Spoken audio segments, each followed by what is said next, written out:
You look very purple. Really? Yeah.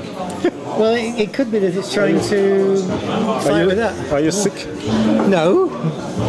I mean, we could if we want to sit on the stage. There's plenty of light there. Yeah, but you're gonna be even more purple. Am I? Yeah. It's the story. It's nicer being on the stage here than being in the audience. I'm here a lot, but I like being on the stage. So. Why? It gives me a chance. That's pedo, by the way. That's who? Pedo. Well, I mean, the club is like a church or a family, because you come in like Pedo and the bar staff, Ellie, Tanya, and Walter in the kitchen. Yeah, you know everybody. You know all the tone technica, sound engineers, and you know, it's a comfortable place. It's like being in a living room. But on the stage, rather than relaxing, you're giving. You're performing, which I like doing.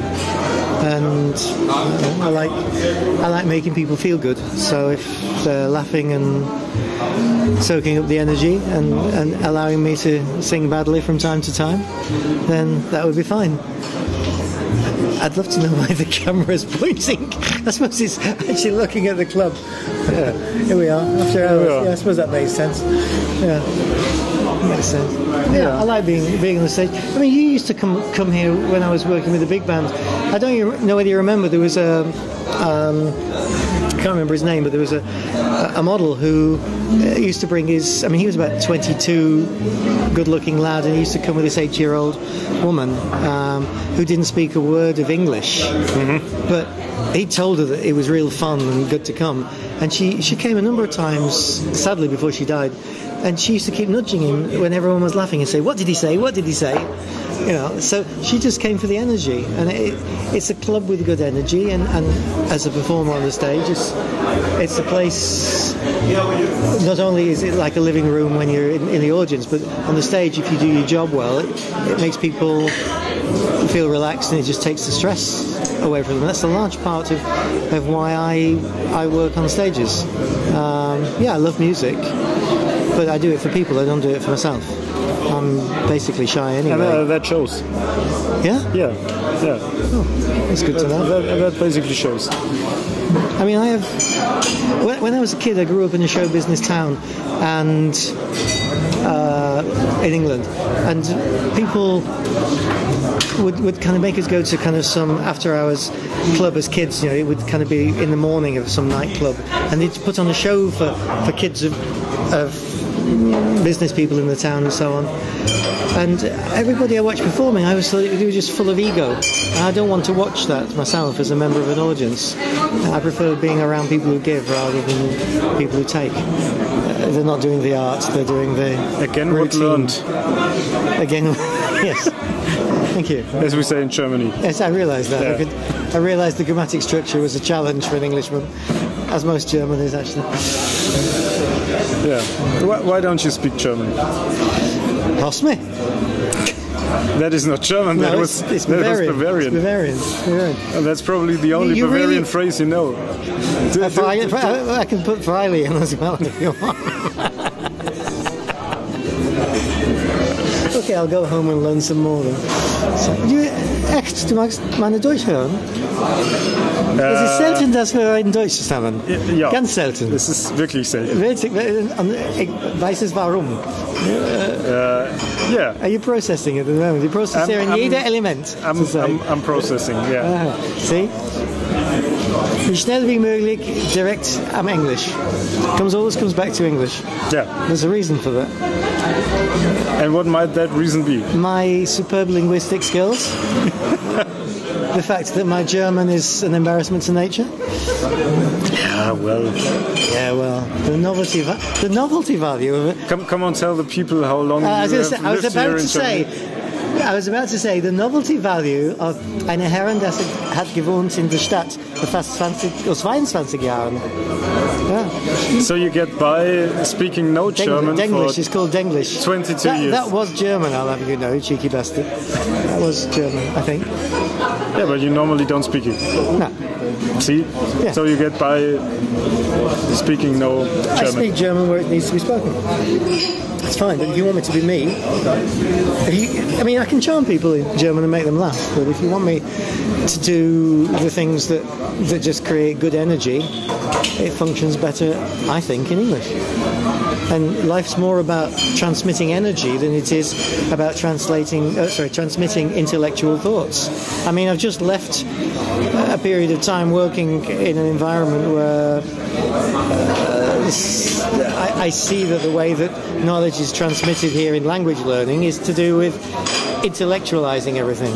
But communicating is about feeling. And on the other hand, another upside is if you have a German audience here, and you hit the stage and you only speak English, they all think this is an international jazz star. I am an international jazz star. I want you to remember that. Right? It's part of the. Remember we said before, I don't manipulate. I just hypnotize you. I am an international jazz star. Okay, so name all the countries where you have performed. Okay, you haven't actually asked me to mention what the nature of my performance is. Thank God that word applies. As a jazz singer, of course. Is this Embarrass Neil video, or is this? No, okay. This is just true interest. True, it's your bloody life. It's not my bloody life. It's a day in the life of Alex Sebastian. Is it this week? Yes, this week. Next week it's going to be a different name. A different one. This week. Yeah. Well, one should always have an aim to aspire to. Okay. I remember when the guy who got me started. The guy who got me started working professionally and singing in jazz was Mark Murphy, who's probably for most years up to nearly the present, he was the premier male jazz bebop vocalist. He's still the most adventurous, though he's at the end of his career. And he introduced me to Dushko, and my first year of working with a professional big band, a long time ago now. And next time a couple of times later I saw Mark, I reminded him of this, maybe it was a few years later, and he said, I never said you could earn a living being a jazz singer. I would have said you can earn some money. He said, nobody can earn a living. So when somebody will pay me to sing in the States, then this Englishman with a German band will go and sing in the States. Until then, you're quite right. I am a local jazz singer who wishes to be an international entertainer, performer. Yourself? Yeah. Are you truly yourself when you're speaking English, or do I only see part of you? I guess you would only see part of me. What bits am I missing?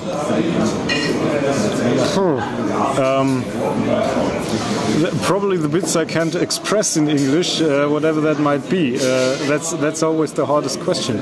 I mean, we share, apart from discussions on politics and the world and how everything's going down the plug hole, that we share the same views. We've got a similar way of processing information. I think our minds are fairly close in the way that they think, and our sense of humour is a good match, so we joke around a lot.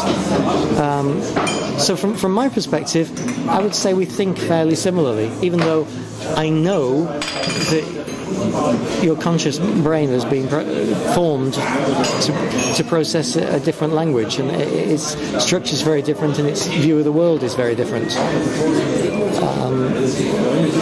Does that mean that the bits I'm not seeing are things that can't be expressed in English, or are they things that I wouldn't recognise because I don't process the German language the same way as you? Even I have difficulties. Even you? Answering the question, because I think I am pretty natural when I speak English, and the language is not so hard for me. When I hear it just flows. And when I hear you speaking German, I don't discern a different person. I mean, I hear the German, I understand it. I don't think I'm a completely different person. I think there might be some facets that are missing, but I couldn't express. You can't identify them. I can't identify them.